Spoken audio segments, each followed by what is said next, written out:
छोटे शेयर ऊंची छलांग और दर्शकों के काफ़ी सारे सवाल हमें मिले हुए हैं। पहला सवाल हमें मिला है बेबी रॉय जी का। इनका सवाल है ईथर एनर्जी पर 257 शेयर है 673 रुपये के।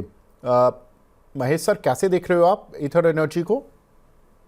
नहीं, फंडामेंटल्स ठीक है मेरे हिसाब से। इसको होल्ड करना चाहिए, थोड़ा टाइम और देंगे तो मेरे हिसाब से ये अच्छा परफॉर्म भी कर सकता है। तभी मार्केट जैसा थोड़ा सा प्रेशर है इसके लिए, हो सकता है कि थोड़ा एक कंसोलिडेशन देखने को मिले। लेकिन थोड़ा सा इसको थोड़ा टाइम देंगे तो 740 से 760 की रेंज इसके अंदर देखने को मिल सकती है। संगीता जी, आपका सवाल मैं नहीं ले पाऊंगा। कारण है कि हम 1 रुपये 2 रुपये के शेयर जो बहुत पैनी स्टॉक्स होते हैं उन पर बात नहीं करते हैं। डेट पूल के नाम से एक आईडी बना हुआ है भाई, बड़ा खतरनाक आईडी बना रखा है आपने, डेट पूल। इतने खतरनाक क्यों आईडी बना रहे हो सर? खैर, शेयर खतरनाक नहीं है। लेमन ट्री इन्होंने लिया हुआ है और अदानी पावर में फ्रेश एंट्री ले सकते हैं क्या? अदानी पावर और लेमन ट्री में सर ले सकते हैं क्या फ्रेश एंट्री? नहीं, दोनों ही काउंटर फंडामेंटली बढ़िया है। और अगर इसी को स्लो एंड स्ट्रगल्ड वे में आप एक्यूमुलेशन भी करें तो कोई दिक्कत नहीं है। फिलहाल फंडामेंटल्स ठीक है। ओवर ए पीरियड आपको ये रिटर्न बना के देंगे। हालांकि अभी तक ऐसा कोई सेटअप नहीं है कि इमीडिएट यहाँ पे रिटर्न बने, लेकिन इसको थोड़ा सा मिनिमम 6 to 9 मंथ का होराइजन अगर आपका है तो इसके अंदर एंट्री ले सकते हैं। एक हमारी दर्शक हैं सानवी सावंत जी, ये पूछ रहे हैं कि सर प्रोटीन ई गवर्नमेंट इस काउंटर पर आपकी राय? ये वैल्यूएशन काफी ठीक हो गए हैं, लेकिन वहां पे कोई ट्रिगर मिल नहीं रहा है फिलहाल। जब ये ट्रिगर मिलेगा तब यहाँ पे थोड़ा सा अप मूव देखने को मिलेगा। जब से इनका एक कॉन्ट्रैक्ट कैंसिल हुआ था उसके बाद में शेयर में दबाव देखने को मिला है कंटिन्यूस। हालांकि कुछ एक कॉन्ट्रैक्ट वापस से लोअर लेवल पे वापस भी मिल रहे हैं, लेकिन उतना जो बैलेंस शीट को रिवाइवल करे या नंबर्स को रिवाइवल करे वैसा कोई इम्प्रूवमेंट दिखा नहीं है। जब ऐसा कुछ इवेंट बनेगा तब वहाँ पे जरूर थोड़ा सा एक अपने को अपसाइड दिखेगा। यहाँ से अगर एक्यूमुलेट करना है, थोड़ा व्यू अगर लंबा है, तो जो भी आपका कॉर्पस का लेना वहाँ उसका 30% यहाँ पे लिया जा सकता है। फंडामेंटल्स ठीक है, काउंटर का वैल्यूएशन भी ठीक है, तो अपसाइड मोमेंटम, लेकिन फास्ट अपसाइड मोमेंटम फिलहाल नहीं दिख रहा है। अगर आपका नजरिया 9 से 12 महीना है तो एक्यूमुलेट कर सकते हैं। एक हमारे दर्शक हैं मुझे खान साहब, इन्होंने 3460 रुपये के नेटवेब टेक लिए हुए हैं सर, कुछ शेयर। अब इनको काफ़ी नुकसान हो रहा है। नुकसान है इनको करीब करीब 300 रुपये का, क्योंकि 3129 चल रहा है और 3460, 300, 350 रुपये का ही मान लीजिए कि नुकसान हो रहा है सर इनको। अभी क्या करें सर? देखिए, नेटवर्क के काउंटर ये अभी फिलहाल ये सारे सेक्टर के अंदर थोड़ा सा प्रेशर बना हुआ है। काउंटर इतना खराब नहीं है। को वापस एक थोड़ी सी रेंज अपसाइड में मिलती है तो वापस से एग्जिट होने का ट्राई करना चाहिए मिनिमल, क्योंकि ये पूरे स्पेस के अंदर थोड़ा प्रेशर बना हुआ है। तो प्रेशर अगर वापस से अगर ये अकाउंट 2800 2900 ब्रेक करता है तो थोड़ा और ज्यादा गहरा सकता है। मेरे हिसाब से थोड़ा सा भी अप मिलता है, किसी कारण में सबको 3300 3400 की रेंज वापस से देखने को मिलती है, तो थोड़ा एग्जिट करने का ट्राई करें। ठीक है। SW solar sir, Reliance group के हाथ में जब से आया है इसके फॉर्च्यून उल्टे हो गए हैं। अक्सर हम ये बोलते हैं कि बड़े घराने में जाते हैं शेयर तो अच्छा चमकते हैं, ये ऐसा शेयर है जो कि उल्टा चल रहा है। नहीं, मतलब अभी 200 रुपये के भी फिलहाल नीचे सर आ गया सर। 265 का लिया हुआ एक हमारे दर्शक है मुकेश कुमार जी, क्या करें? नहीं, यहाँ पे एकुमुलेशन किए जा सकते हैं। अभी स्मॉल कैप और मिड कैप की हालत वैसी है, वहाँ पे वैल्यूएशन का गैप काफी है। और मुझे लगता है कि कहीं ना कहीं पे यहाँ ये चीजें जो है एकुमुलेट की जा सकती है। फिलहाल यहाँ पे स्ट्रक्चर ही डिमांड और सप्लाई का है। यहाँ पे डिमांड आ नहीं रही है फिलहाल, क्योंकि एज पर मार्केट कंडीशन इसके कारण ये शेयर, काफी सारे शेयर हैं जो अपनी वैल्यूएशन से नीचे काम करें। मेरे हिसाब से यहाँ पे वापस से इसको एकुमुलेट किया जा सकता है। इसको भी थोड़ा टाइम देना पड़ेगा। जब मार्केट के अंदर थोड़ा सा भी रिवाइवल होगा, स्मॉल कैप मिड कैप में हल्का सा भी एक वापस से बाइंग देखने को मिलेगी, तब ये शेयर आपके भाव से ऊपर जरूर आपको दिखाएगा। बट यहाँ पे टाइम देना पड़ेगा। एवरेज करना है तो थोड़ा एवरेज किया जा सकता है। ठीक है सर। तो यहाँ पर आपको ध्यान रखना है जो सर ने बताया। अभ्युदय अग्रवाल जी का सवाल है ACC और Ambuja cement sir, record merger date कब है और क्या कुछ होगा अंबुजा के शेयर के साथ? सर कुछ आइडिया है क्या इनकी मर्जर नहीं, डेट? हाँ। डेट तो मेरे एग्जैक्ट मुझे याद नहीं है, बट यस, मेरे हिसाब से अंबुजा को यहाँ से भी बाइंग की जा सकती है। और वैल्यूएशन वाइज भी कंफर्ट यहाँ पे है। यहाँ पे रिस्क थोड़ी सी कंपेयर टू अदर मार्केट, जो प्लेयर है यहाँ पे थोड़ी सी रिस्क कम है, और वैल्यूएशन वाइज भी अट्रैक्टिव है मेरे हिसाब से। ये लेवल भी ठीक है, जब तक ये 530 के ऊपर है, 540 542, ये लेवल ही वैसे है कि यहाँ से इमीडिएट 30-40 रुपए की भी अपसाइड अपने को देखने को मिल सकती है। और वैसे फंडामेंटल्स की बात करें तो वैल्यूएशन 700 प्लस की भी वैल्यूएशन बैठती है। और सीमेंट के अंदर अभी भी एक जो है काफी टाइम से एक ही रेंज में है, तो एक बेस बना हुआ है। यहाँ पे आप इन्वेस्टमेंट करना चाहें तो इन्वेस्टमेंट कर सकते हैं, थोड़ा नजरिया लंबा रखेंगे ज्यादा बेटर है। वैल्यूएशन है, वैल्यूएशन कंफर्ट भी है, और टेक्निकल सेटअप भी इतना बुरा नहीं है, तो मेरे हिसाब से यहाँ पे एक अपॉर्चुनिटी देखी जा सकती है। ठीक है, तो यहाँ पर अपॉर्चुनिटी देखी जा सकती है। अ, एक सवाल हमें मिला है KPN स्टार के नाम से। ये बोल रहे हैं कि सर VIP पे किया था, बट आपका ये जो VIP वाला जो ये पे करने के बाद आपको VIP उसमें दिखा नहीं रहा सर। लेकिन चलिए, मैं अपनी टीम से बोलता हूँ कि इनको जो इन्होंने प्राइम मेंबरशिप ली है, तो ये VIP या हमारे जो मेंबरशिप प्रोग्राम है उसमें दिखाई क्यों नहीं देने। एनीवेज, आपका सवाल ले रहा हूँ सर मैं। जिलेट, इन्होंने पूछा है कि जिलेट बाय कर सकते हैं क्या? लेकिन जिलेट के हिसाब से थोड़ा सा लोअर लेवल से एक साल के अंदर अच्छा खासा रिटर्न दिया है।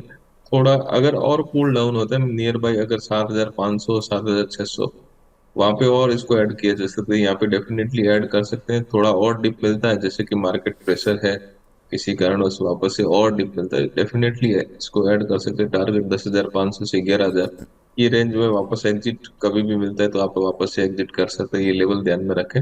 और थोड़ा डिप मिलता है तो मेरे हिसाब से और ऐड किया जा सकता है। टाइम देना पड़ेगा आपको, इमीडिएट रिटर्न की उम्मीद नहीं करें फिलहाल, यहाँ से 12 से 15 महीना टाइम दे।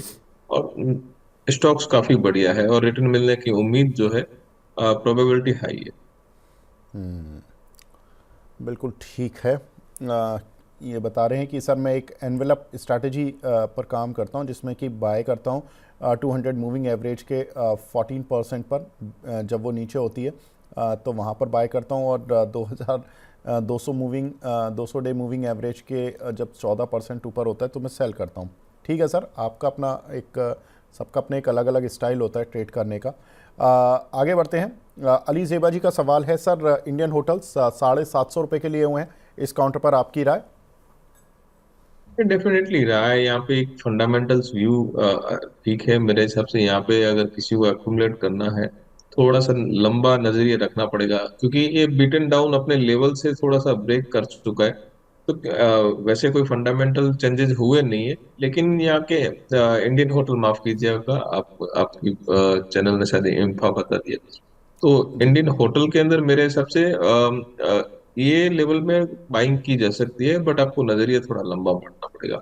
800 850 के लेवल जो है ओवर ए पीरियड आपको दिखा सकता है, ये लेवल काफी अट्रैक्टिव है। हालांकि अगर टेक्निकली सेटअप की बात करें तो जब से इसने 690 680 ब्रेक किया है तो सेटअप वीक हो चुका है। अब वापस से ये 660 664 के ऊपर क्लोजिंग देगा, तभी इसके अंदर वापस से मूव बनेगा। बट अगर लॉन्गर टर्म देखें, फंडामेंटल्स देखें, तो उस हिसाब से यहाँ पे थोड़ी बाइंग इनिशिएट की जा सकती है। ठीक है। अभिषेक जी का सवाल है, सर ग्रो को बाय कर सकते हैं क्या अभी और नीचे, या आने दें अभी इसको और नीचे?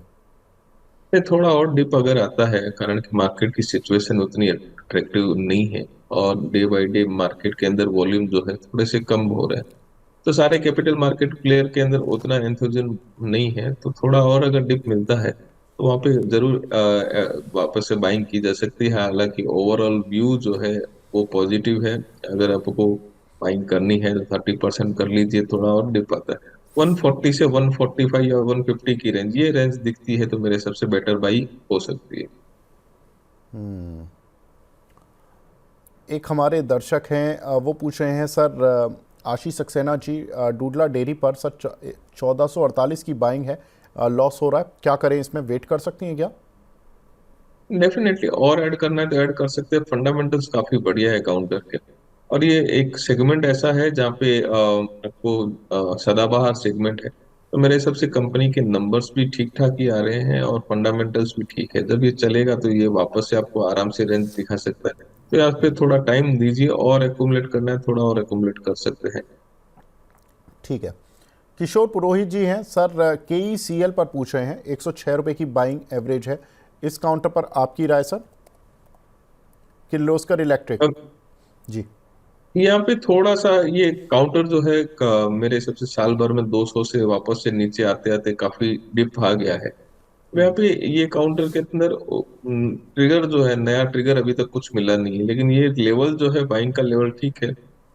मुझे लगता है कि किर्लोस्कर इलेक्ट्रिक जो है आने वाले कुछ टाइम में शायद हो सकता है 125 से 130 तक की रेंज भी दिखा दे। बट ये लेवल ठीक है, थोड़ा टाइम इसको देना पड़ेगा। ठीक है।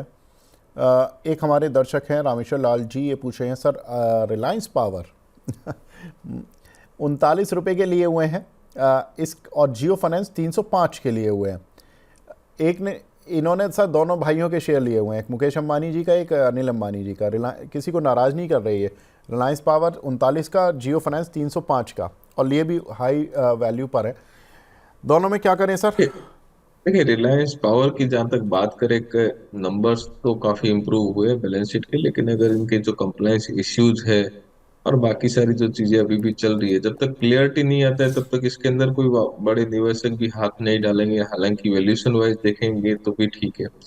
तो वेट एंड वॉच कीजिए, थोड़ा क्लियरिटी आता है उसके बाद में वापस अगर क्लियरिटी पॉजिटिव साइड आता है तो मेरे हिसाब से वापस तो इनको होल्ड करे तो अच्छा खासा रिटर्न भी मिल सकता है। बट यहाँ पे थोड़ा टाइम देना पड़ेगा। मीनवाइल जियो की बात करें तो जियो मुझे लगता है कि कहीं ना कहीं पे जियो कोई भी डिप और भी मिलते हैं तो एक्युमुलेट करने की रणनीति बनाए ज्यादा बेटर है। जियो के अंदर रिलायंस का खुद का होल्डिंग भी है, और इसके जो एएमसी का कारोबार है वो भी कहीं ना कहीं पे आगे अच्छा करता हुआ दिखाई देगा।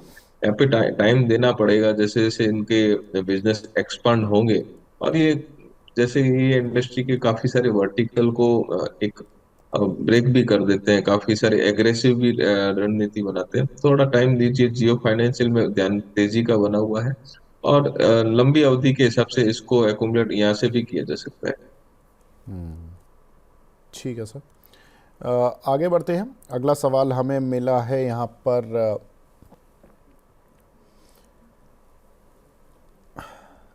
एक दिलीप दिलीप जी हैं, वो काफ़ी परेशान चल रहे हैं। एक हमारे दर्शक हैं श्रवण जी, ये बोल रहे हैं एथर इंडस्ट्रीज़ में वीकली फ्लैग है एंड माधव कॉपर में टेक्निकल व्यू चाहिए। श्रवण जी, महेश सर अगर आप टेक्निकल थोड़ा सा डीप में देखते हैं तो बता दीजिए, अदरवाइज़ में फिर प्रदीप जी भी जुड़ेंगे टेक्निकल पर, वो उनसे पूछ लूँगा अगर आप कंफर्टेबल नहीं है इस सवाल के साथ तो। नहीं, आप प्रदीप जी से थोड़ा सा ले लीजिए डीप में। हालांकि दोनों ही काउंटर है वो उतने ट्रैक में नहीं है। ओके। वैसे काउंटर के अंदर अगर आपको मेरे से टेक्निकल चाहिए तो 940 का स्टॉप लॉस है, अपर साइड में 995, 1020 और 1050 ये लेवल अपर साइड में चलता है। तो अगर 940 ब्रेक करता है तो वन टाइम एग्जिट होने का ट्राई करिए। 880 तक की रेंज 940 ब्रेक करता है तो फिर वहां पे देखी जा सकती है। ठीक है सर। जेएम फाइनेंशियल सर 146 की खरीद है, आर जे रंजन साहब की, 3 महीने के लिए, क्या करें इसमें? थोड़ा लंबा नजरिए रखिए, और एक्यूमुलेट करना है तो कर सकते हैं। ओवर पीरियड मुझे लगता है कि जेएम फाइनेंस में 170 से 175 या 180 की रेंज भी देखने को मिल सकती है। जिस हिसाब से आईपीओ का बूम है, जिस हिसाब से बाकी सारी चीजें बूम कर रही है, वैल्यूएशन वाइज भी क्वाइट अट्रैक्टिव है। तो यहाँ पे एक गुंजाइश है, लेवल भी ठीक ठाक है। अगर ये वापस से 122 120 की रेंज, अगर जैसे मार्केट डिप पे 125 तक की रेंज में भी मिलता है तो अट्रैक्टिव बन रहा है। तो यहाँ पे एक ध्यान तेजी का है, आईपीओ में इनका काम काफी बढ़िया है, तो यहाँ पे भी इनकी जो इनकम है शायद इंक्रीज होते हुए ये साल में दिखाई दे सकती है। 170 से 175 के टारगेट के हिसाब से इसको बाइंग किया जा सकता है। ठीक है। एक हमारे दर्शक हैं, इन्होंने जेके लक्ष्मी सीमेंट 780 के लिए हुए हैं सर, इस पर राय पूछ रहे हैं आपकी कि इस पे क्या करें? जेके लक्ष्मी सीमेंट को भी होल्ड करने की राय है, और ये जिस हिसाब से सीमेंट का स्ट्रक्चर है यहाँ पे थोड़ा सा ये यही एक सेक्टर है जहाँ पे अभी तक एक लंबा कंसोलिडेशन देखने को मिला है, लेकिन अच्छे खासे अपमूव अभी भी बाकी है। तो मेरा ये सेक्टर में स्पेसिफिक ध्यान है। आगे बजट भी है तो मुझे बजट से उम्मीदें भी है थोड़ी बहुत। तो यहाँ पे एक तेजी का ध्यान है। लोअर लेवल में ये काउंटर 748 के बिलो वीक होगा, अपर साइड में 820 के ऊपर निकलते ही थोड़ा सा स्ट्रेंथ इसके अंदर वापस से आएगा, तो 860 से 880 तक की रेंज इसमें देखने को मिल सकती है। ठीक है। सुमिता मिश्रा जी का सवाल है, मदरसन सुमी वायरिंग सर 48 रुपये के लिए हुए इन्होंने, होल्ड करे या एग्जिट? महेश सर, इस कंपनी ने जब एक्सपेंशन शुरू किया था और जैसे जैसे इनके एक्सपेंशन पूरे होने लगे सितंबर 2024-25 तक, तब से ये काउंटर बहुत अच्छी स्ट्रेंथ के साथ चला है। अब क्या करें, लेकिन इन्होंने हायर साइड पर पकड़ा हुआ 48 रुपये की। नहीं, ये कंपनी काफी बढ़िया है। अगर कंपनी बढ़िया है, हायर साइड पे लिया है, वापस से डिप मिल रहा है, तो accumulate, slow and study accumulate करिए। जब ये चलेंगे तो आपको रिटर्न बना के देंगे। तो हालांकि अपर साइड से थोड़ा सा एक डाउन साइड ट्रेंड ही चल रहा है, 38 तक ये शायद हो सकता है कि और थोड़ा डिप दिखा है, तो आपको एक डिप के लिए रेडी रहना चाहिए। थोड़ा सा डिप में के लिए पैसा रेडी रख के वहां पे डिप में वापस से खरीदी कर सकते हैं। अच्छी कंपनी है, और थोड़ा टाइम देना पड़ेगा। इनका भाव तो ज्यादा लंबा दूर नहीं है, तो मेरे हिसाब से ये डिप में खरीदी करके एवरेज कर सकते हैं। थोड़ा टाइम देंगे तो इनके भाव से ऊपर आ जाएगा। ठीक है। अब हमारे साथ दूसरे खास मेहमान भी जुड़ चुके हैं। हमारे साथ प्रदीप हल्दर जी जुड़ चुके हैं, पीएसडी कैपिटल के हेड हैं। हल्दर साहब, गुड मॉर्निंग। हाय हाय, गुड मॉर्निंग विवेक सर, गुड मॉर्निंग आपको, गुड मॉर्निंग टू एवरीवन। क्या बात है हल्दर साहब, आजकल पिंक विंग जैकेट सी पहन रहे हो, क्या मतलब क्या है? सर, ड्रेसेस चेंजेस करते रहना चाहिए, नहीं तो लोग कमेंट करते हैं कि प्रदीप भाई एक ही ड्रेस पहन के आते हैं। ठीक है। नहीं, कलर बड़ा अच्छा लग रहा है, मतलब कलर थोड़ा ऐसा लग रहा है जैसे रचित जी ने गिफ्ट किया है, पिंक सिटी वालों ने।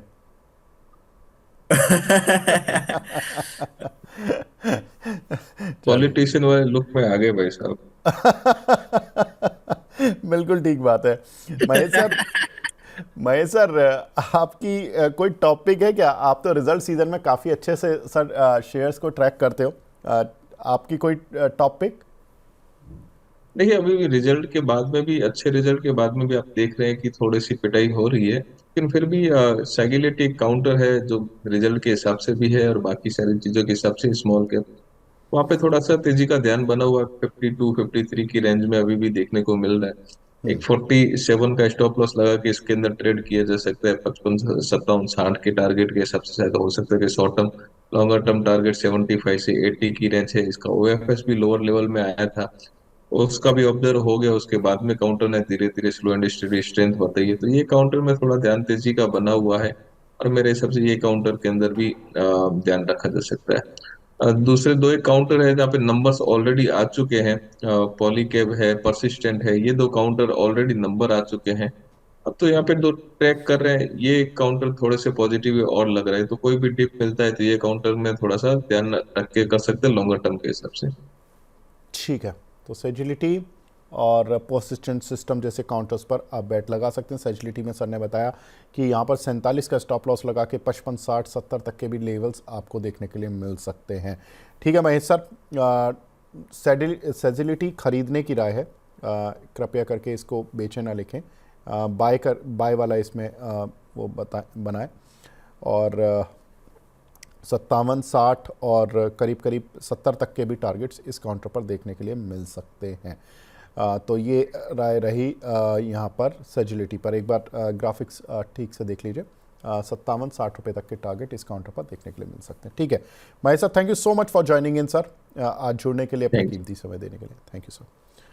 आगे बढ़ते हैं प्रदीप जी। मैं कुछ एक सवाल ले रहा था दर्शकों के, उसी लिस्ट को आगे बढ़ाते हुए चलते हैं।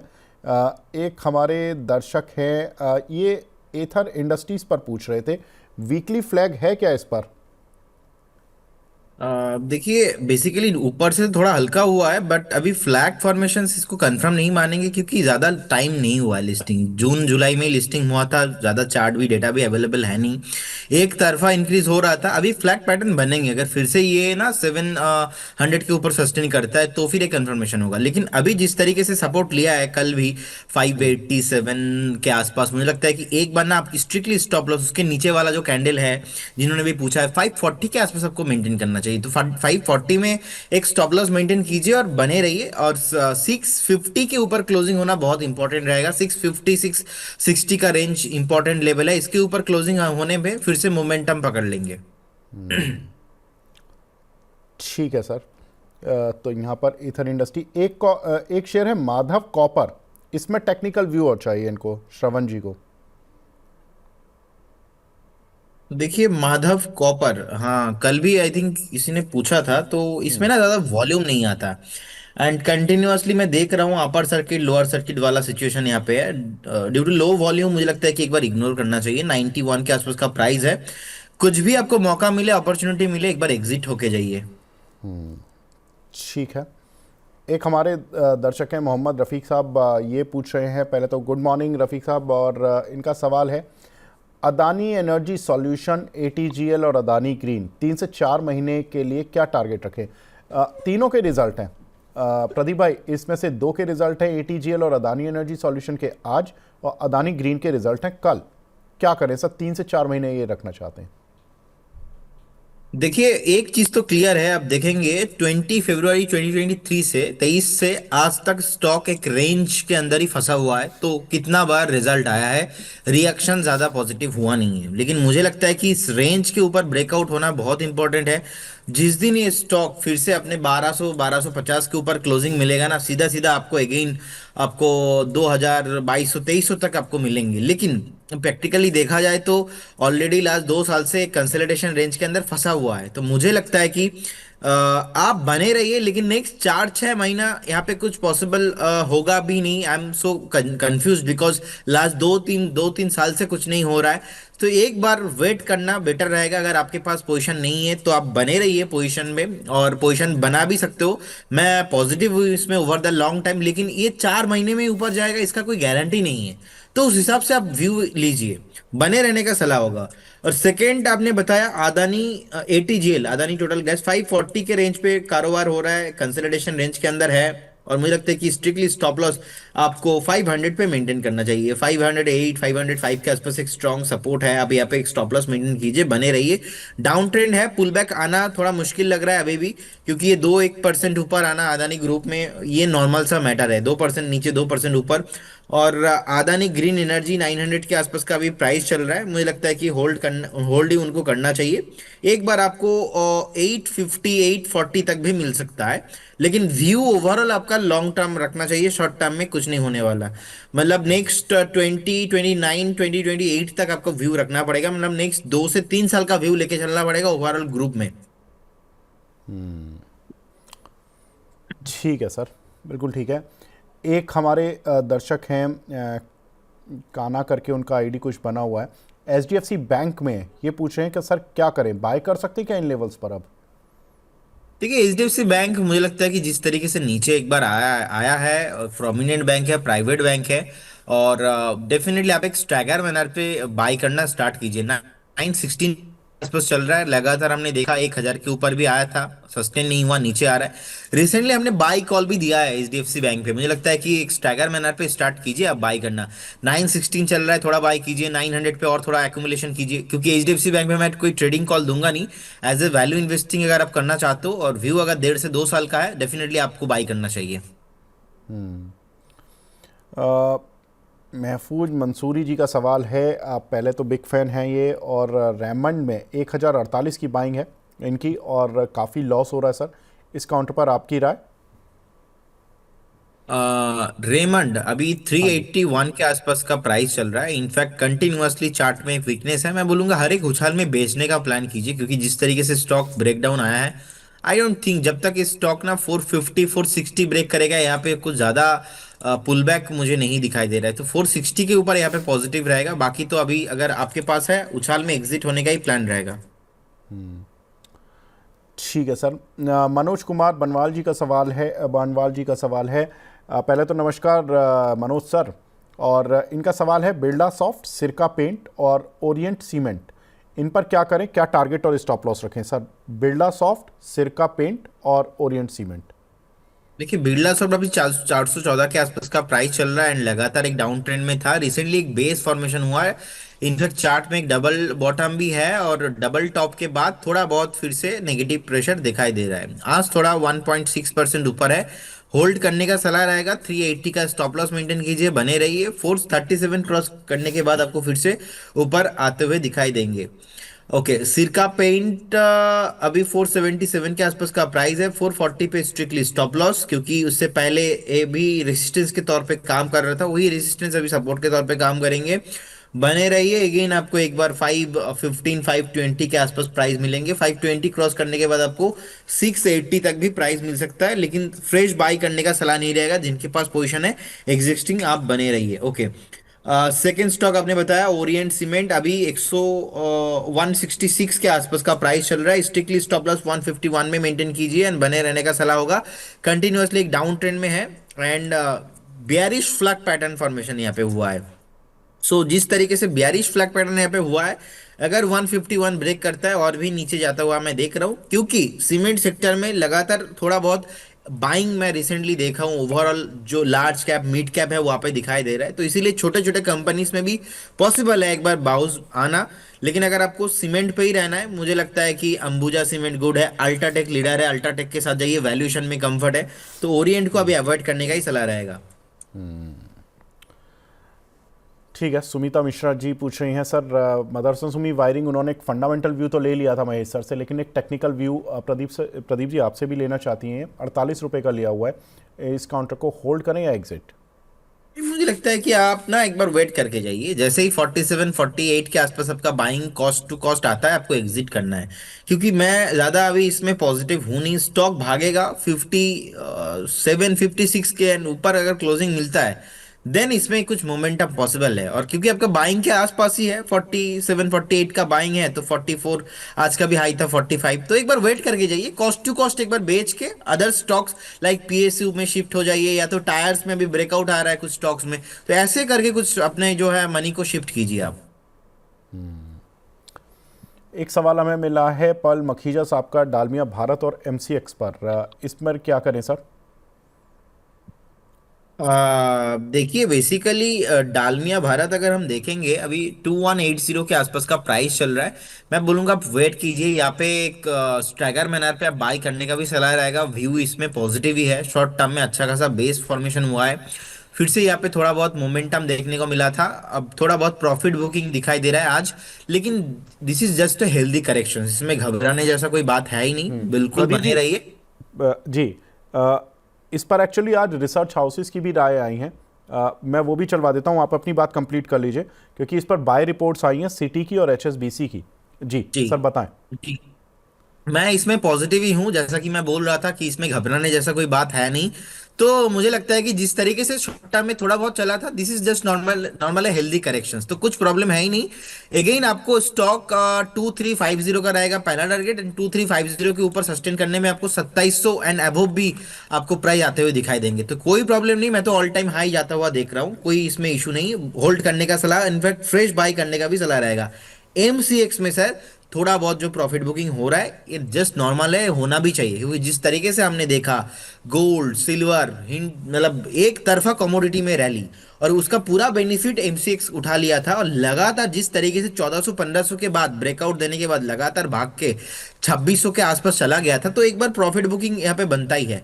मुझे लगता है कि और अगर थोड़ा बहुत सेलिंग प्रेशर होता है आपको, बहुत बढ़िया हो जाएगा। मुझे लगता है कि एक बार ना आपको 2050 2100 इस रेंज पे आपको एक्यूमुलेशन करना चाहिए एम6।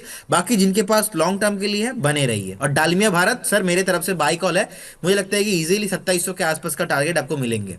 बिल्कुल, आप भी 2700 बोल रहे हो, एचएसबीसी भी 2700 बोल रहे हैं, और सिटी भी बोल रहे हैं 2600। तो 2600 से 2740 की रेंज, ये फंडामेंटली दो रिपोर्ट्स हैं, और प्रदीप जी भी इसको 2700 रुपये के टारगेट के लिए बोल रहे हैं कि बाय करके चलो। अगला सवाल हमें मिला है राजेंद्र प्रसाद सिंह जी का, जीएमडीसी 585 रुपये के लिए हुए हैं, पूछ रहे हैं एवरेज करें या वेट करें? देखिए, मुझे लगता है कि थोड़ा वेट करके जाइए। जिस तरीके से डबल टॉप फॉर्मेशन हुआ है, और लास्ट टाइम का सपोर्ट था 481, अभी 535 है, और मार्केट का मूड माहौल इतना बढ़िया है नहीं। मुझे लगता है कि उछाल में सेलिंग प्रेशर ही आने का पॉसिबिलिटी ज्यादा लग रहा है अभी भी, क्योंकि जिस तरीके से लास्ट 2 दिन सेलिंग प्रेशर हुआ है मार्केट में, थोड़ा बहुत पुल बैक आया है, लेकिन ये पुल बैक कितना सस्टेन करेगा थोड़ा मुश्किल लग रहा है मुझे। और इसीलिए ना 535 रेंज पे आपको नहीं लेना है। अगर आपको 505 और 495 इस रेंज पे मिलता है, एक बार आप बाई करके जाइए। ठीक है। साक्षी जी हैं, ये पूछ रही हैं एचपीसीएल बीपीसीएल कहाँ तक नीचे आ सकते हैं और कहाँ बाय करना ठीक रहेगा लॉन्ग टर्म के लिए?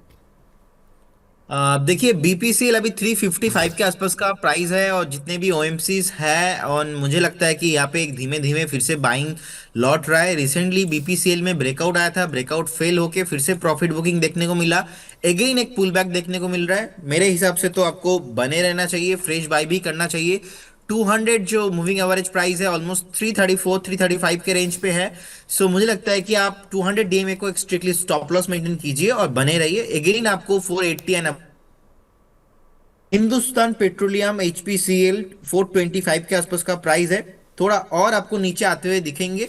मुझे लगता है कि 405 एंड 400 ये जो जोन है, इस जोन पे आपको एक्यूमुलेशन करना चाहिए। 385 का रहेगा स्टॉप लॉस। अभी नहीं, थोड़ा और नीचे आने दीजिए। गिरते हुए स्टॉक को हम एवरेज नहीं करेंगे, और थोड़ा नीचे आने पे रिस्क रिवॉर्ड रेशियो फेवरेबल हो जाएगा। 400 के आसपास बाई करेंगे, 380 पे स्टॉप लॉस लगाएंगे। अगेन हमें 450 एंड अबव राइट करने का अपॉर्चुनिटी मिलेगा। निष्ठा जी पूछ रही हैं, सर आज पीएनबी हाउसिंग क्यों गिर रहा है जबकि रिजल्ट तो अच्छे आए हैं। मैडम इसके रिजल्ट तो अच्छे आए हैं, लेकिन हुआ क्या, और इस पर एक ब्रोकरेज हाउसेस का अपडेट भी आया था, मतलब उनकी तरफ से पॉजिटिव रिपोर्ट भी आई थी। वो है मॉर्गन स्टैनली की रिपोर्ट, जिसमें कि उन्होंने 1170 के टारगेट दिए हैं। जो हमारी पीसीआर टीम, जो हमारी रिसर्च रिपोर्ट की राय है, उसमें सेकंड वाला जो प्लेट है वो एक बार दिखा दीजिए, जिसमें कि इटर्नल, एचपीसीएल और पीएनबी हाउसिंग वाले जो टारगेट है। इसमें पीएनबी हाउसिंग मॉर्गन स्टैनली का ओवरवेट है, 1170 का टारगेट दिया हुआ है। लेकिन प्रॉब्लम इसमें एक हो गई, इसमें एक 237 करोड़ रुपए का फ्रॉड कंपनी ने पकड़ा है, जो कि रिलेटेड था 2022-23 से, और कंपनी कह रही है कि उसका इम्पैक्ट कुछ नहीं होगा हमारे ऊपर, लेकिन बताया बस उन्होंने। लेकिन पीएनबी हाउसिंग, जब भी पीएनबी का नाम किसी फ्रॉड से जुड़ता है लोग डर जाते हैं। आज वो डर है। प्रदीप भाई ये बताओ, ये डर खरीदने के लिए है या ये डर सही है, लाजमी है? आप चाहे कुछ भी कर लो, आप पीएनबी हो और पीएनबी से रिलेटेड हो, और आपके यहाँ फ्रॉड होते रहते हैं, और आप का नाम इसलिए थोड़ा सा, जब भी कोई फ्रॉड की बात आती है तो लोग डर जाते हैं। वो डर सही है या ये डर खरीदारी वाला है? नहीं, ये तो सर एक दो बार नहीं, इससे पहले भी आई थिंक आपको बहुत अच्छे से याद होगा, 4-5 साल पहले का बात कर रहा हूँ। उस टाइम पे भी पीएनबी को लेके, स्पेशली पंजाब नेशनल बैंक को लेके न्यूज आया था। हाँ, वो नीरव ऐसे मोदी ही वाला कुछ, सर, वो जो वो तो हाँ 13-14 हजार करोड़ रुपए का। हाँ नीरव मोदी वाला, मैं कैसे भूल गया। तो नीरव मोदी वाला जब सीन था ना, मैं स्क्रीन के सामने ही बैठा था। जैसे ही न्यूज आया, पीएनबी का जो रिएक्शन था, मैं एक हफ्ता, एक महीना लगातार, मैं तो उस टाइम पे मैं ट्रेडिंग भी कर रहा था और पुट लेके भी बैठा था। तो पीएनबी का नाम ना, जैसे ही, क्योंकि हिस्ट्री रिपीट होता है, लोग जैसे ही पीएनबी का नाम सामने आता है, नीरव मोदी का नाम याद आ जाता है। तो इसीलिए कहीं ना सेंटीमेंट उतना पॉजिटिव है नहीं। इससे पहले भी, कुछ दिन पहले ही आप देखेंगे चार्ट में भी, पीएनबी हाउसिंग फाइनेंस जिस तरीके से गिरा है 1050 से, अब नीचे एक बेस फॉर्मेशन बनाया था ऑलमोस्ट 85 के अराउंड, फिर से थोड़ा बहुत ये अपना रेंज के ऊपर क्लोजिंग दे रहा था, फिर से एक न्यूज आएगा। तो इसीलिए सेंटिमेंट यहाँ पे ना थोड़ा खराब अभी दिखाई दे रहा है। और एक इंटरेस्टिंग फैक्ट, आजकल आप देखेंगे रिजल्ट अच्छा आ रहा है, इसके मतलब में ये नहीं कि स्टॉक चलेंगे। यूपीएल में रिजल्ट अच्छा आया, स्टॉक पिटा।